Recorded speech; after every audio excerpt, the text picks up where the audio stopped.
Alright pilots, Nick's back here with you for another video. Today we're just going to do a workshop on knowing your missiles. So this is going to give you just a brief rundown of the different kinds of missiles, the categories, and how they are used by you and your radar, and how you deploy them. Just to give you that base knowledge of missiles and some of their flight characteristics. So to get started, we are in our Hornet today, as you can see here. Now, we are loaded with all three different kinds of missiles. They're categorized as Fox 1s, Fox 2s, and Fox 3s.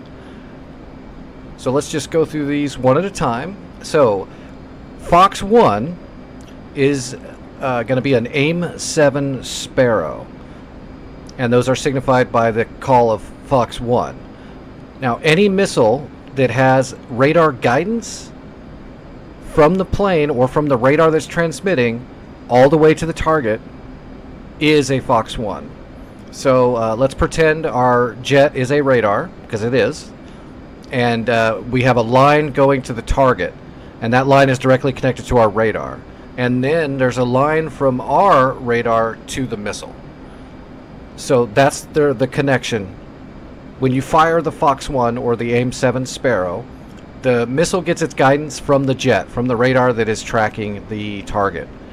If you lose the lock, then that missile is now stupid, and it will no longer track the target or hit it, unless by miracle. So you have to maintain a lock all the way to the point of impact. And that is the basic radar characteristics of a Fox 1. So you have to lock a target with your radar, maintain the lock, fire the missile, and then hold the lock until the missile either misses or impacts the target. The next category is a Fox 2. Those are going to be your infrared guided missiles. So your Sidewinders, AIM-9s, AIM-9 Mikes, AIM-9Xs, these are all infrared missiles. In the Russian missiles, it would be like an R-73 Archer or a 60 Aphid. These are infrared missiles, so they are Fox 2s. They do not require any guidance from the jet, nor do they require a radar at all. They only get a tracked target from their own seeker head on the missile itself. So if we look down here at our tip of our missile, this is our AIM-9X, this little one here. And you see that little, looks like a little glass globe on the end. Behind that is an infrared seeker head. And this is where you get the famous term, getting tone. So if you ever hear that growl in movies or in shows or whatever, and they're saying they need tone, and you hear that, that is the sound of the seeker head. And when you get the correct angle on your ship, or if you're using a targeter, where certain AIM-9s, like the 9Xs, the head of these missiles can articulate a little bit, but not a ton, but they can articulate a little bit. So they can fire off bore sight. Not all of them, but some of them. Then you'll hear the tone lighten up. So it'll be like brah, and then when you start getting in that lock, it's going to go into a really refined beep, and that's how you know the infrared seeker can see the heat source in front of you that you're trying to get it to see, and then it's got a good lock on it, and then you can fire the missile. So it doesn't require any radar, and once you fire the missile, you don't have to maintain any kind of lock or visual or anything. Once you fire that missile, it's got its own seeker, and it's going to follow that infrared track that it was on until it hits it. And they can maneuver pretty decent depending on the model. A 9X is extremely high off bore sight, meaning you can use your helmet to lock something up way over here and fire the 9X, and it is going to curve towards that target. It can't do a bunch of loop-de-loops or anything, but it can turn pretty hard at least once or twice. Just not backwards. If it turns really hard left, it's not going to make a 360 or a 180 the other direction really quick. It's not the way missiles work. That's another thing to go through. Well, I'll get to that after we do the last designation. So the last one is Fox 3. Now these are the most newest technology missiles. These are what we call AMRAAMs, the AMRAAM AIM-120 line in America.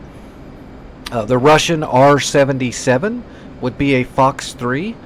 You can't equip that on the flankers, but on the MiG-29 Fulcrum and the J-11 flanker, the Chinese flanker, you can put R-77s on it, and that is a Fox 3.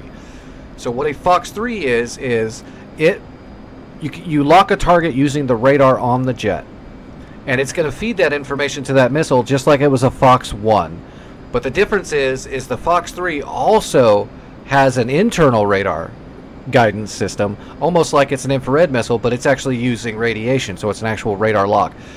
So when you lose lock, the missile will turn on its own internal radar and attempt to finish the track and detonate on that target.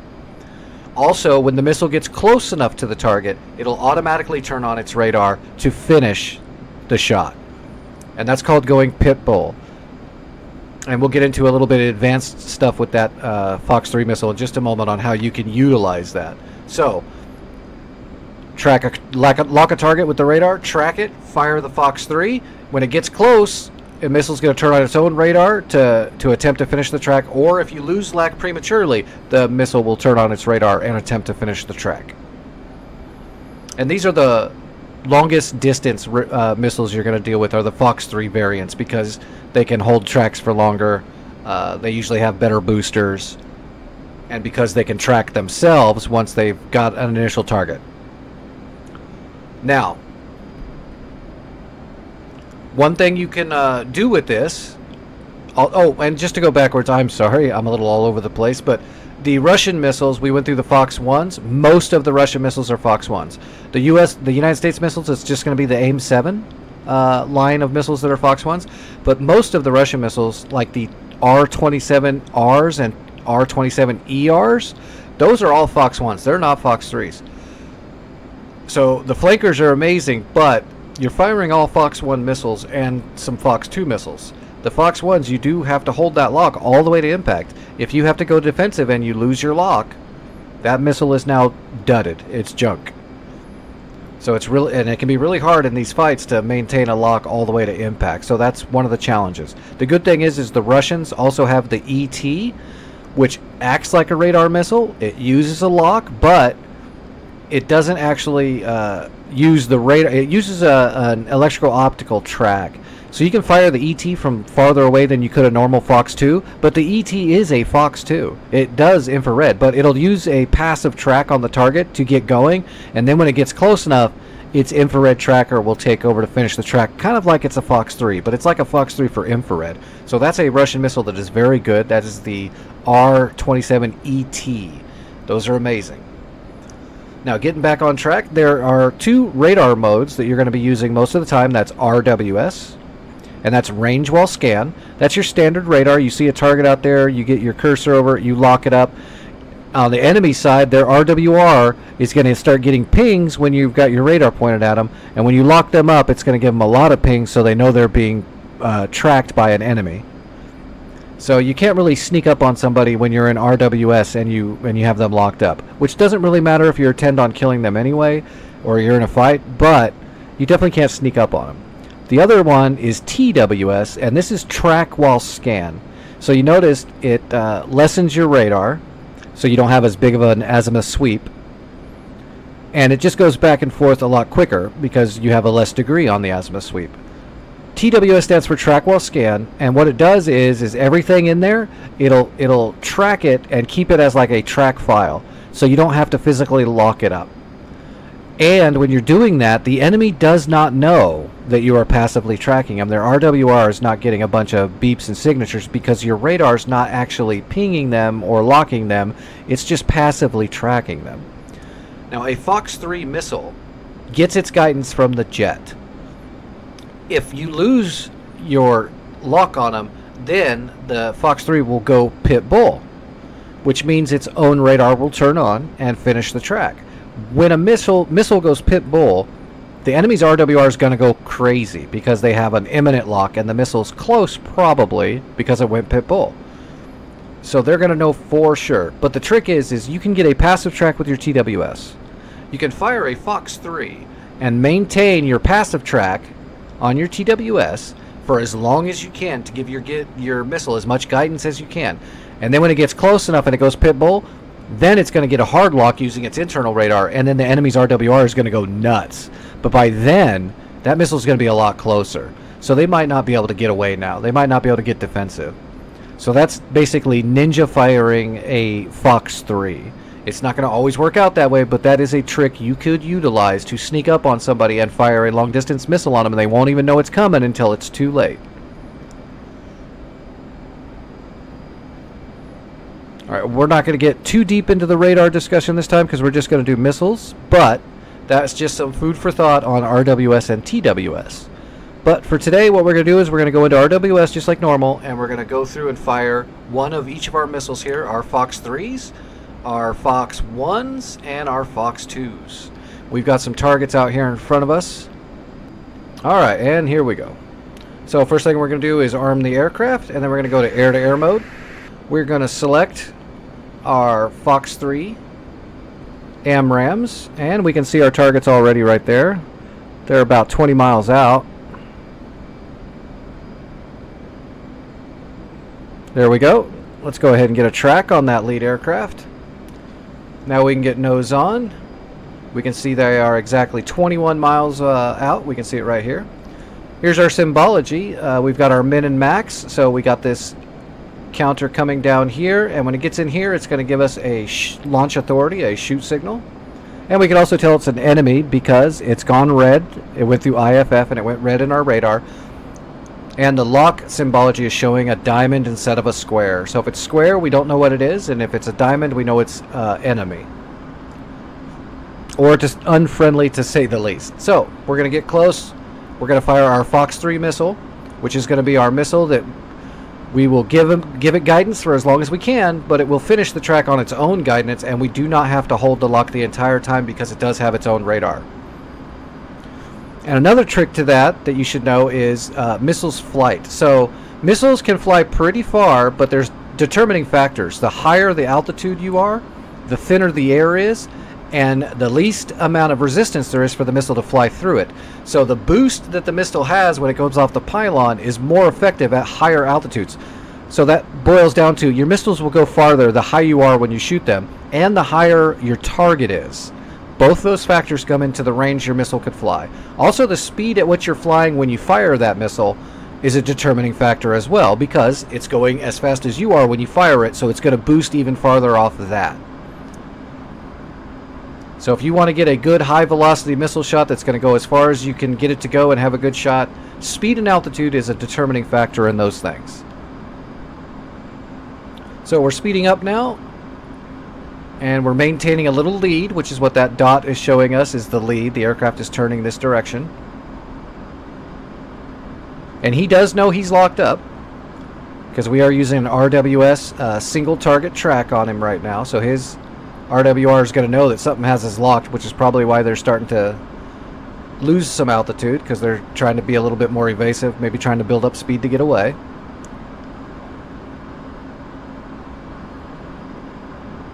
Alright, we're getting close to range. We're going to fire this missile, and then we're going to switch to our Fox 1 AIM-7 Sparrow after that pretty quickly. Alright, and here we go. Fox 3. Now we're going to switch to our AIM-7. We're going to drop the lock because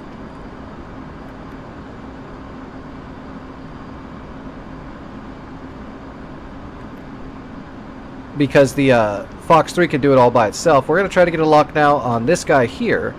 So now, there you go, splash, we hit the N30. So now we've got a separate lock on this guy, and we're shooting an AIM-7. So now we're going to fire this one, and we're going to hold the lock until it impacts the target. So there we go, Fox 1. Except this time we can't just drop the lock like we did with the AMRAAM. So there we go, it's tracking, Looks like a good shot. And splash, hit on the target. Alright, here we're going to now go to 9X's.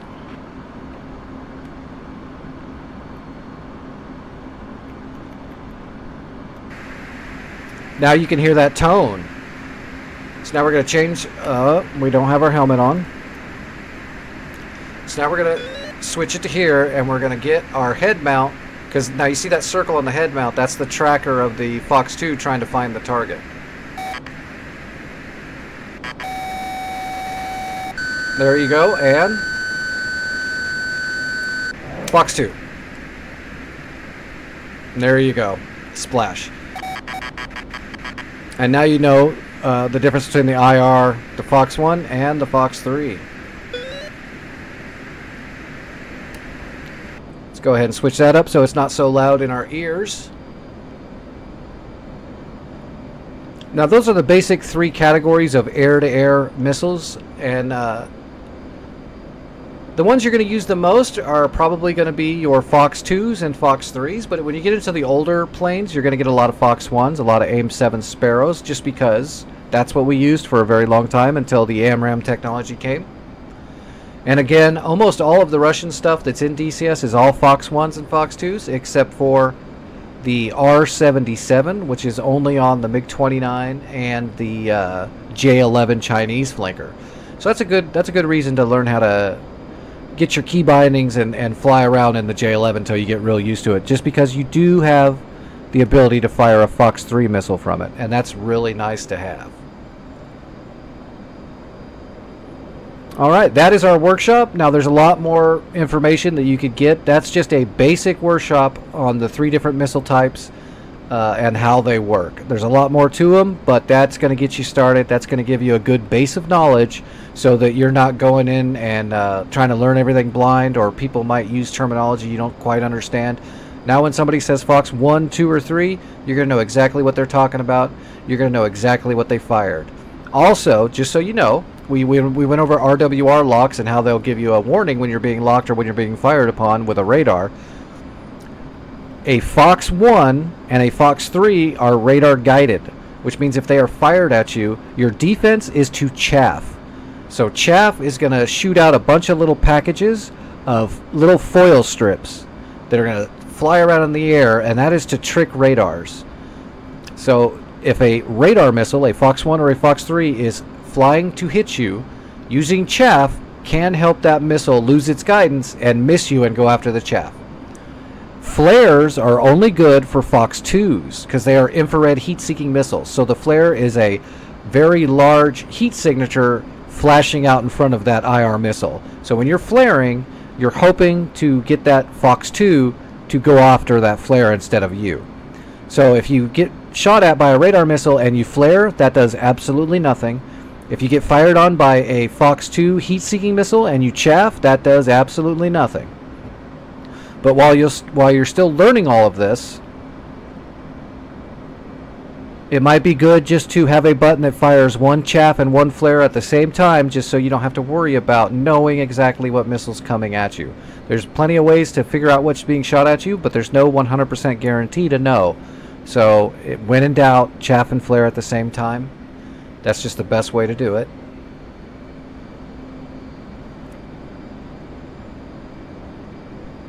And alright, now that we're through that, next video coming out is going to be the weapons deployment for the F-15 Sea Eagle. And this video is just going to be its own little category, so we do have a kind of a beginner's guide for missiles. That way when you're watching videos from me or from other people, when they start saying things like Fox 3, flare and chaff and all that, you'll have an idea. And there's more advanced stuff for missile defense, like beaming, notching, and so forth, but we're not going to get into this video. We're going to let you go from here. Have a good night, everybody. Pilots, I'll see you in the skies. Take it easy.